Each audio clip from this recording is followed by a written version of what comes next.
Değerli izləyicilər, videonu bəyənib kanala abunə olun ki, hər kəs son xəbərlərdən anında məlumatlansın. Müğənni həbs həyatı ilə bağlı xatirələrindən danışarkən göz yaşlarını saxlaya bilməyib.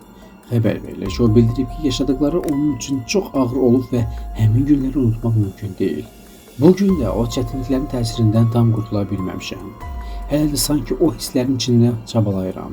Hər gecə uşaqlarıma baxanda ağlayıram və qorxuram deyə sənətçi qeyd edib. Rəqsanə İsmailova həbsxanada uzun illər qalan və övladlarını görə bilməyən insanlardan da olduğunu vurğulayıb.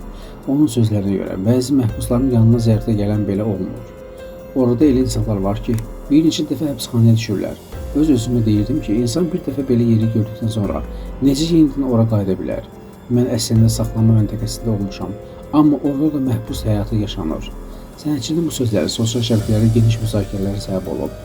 İzləyicilər onun açıqlamasına müxtəlif reaksiyalar veriblər.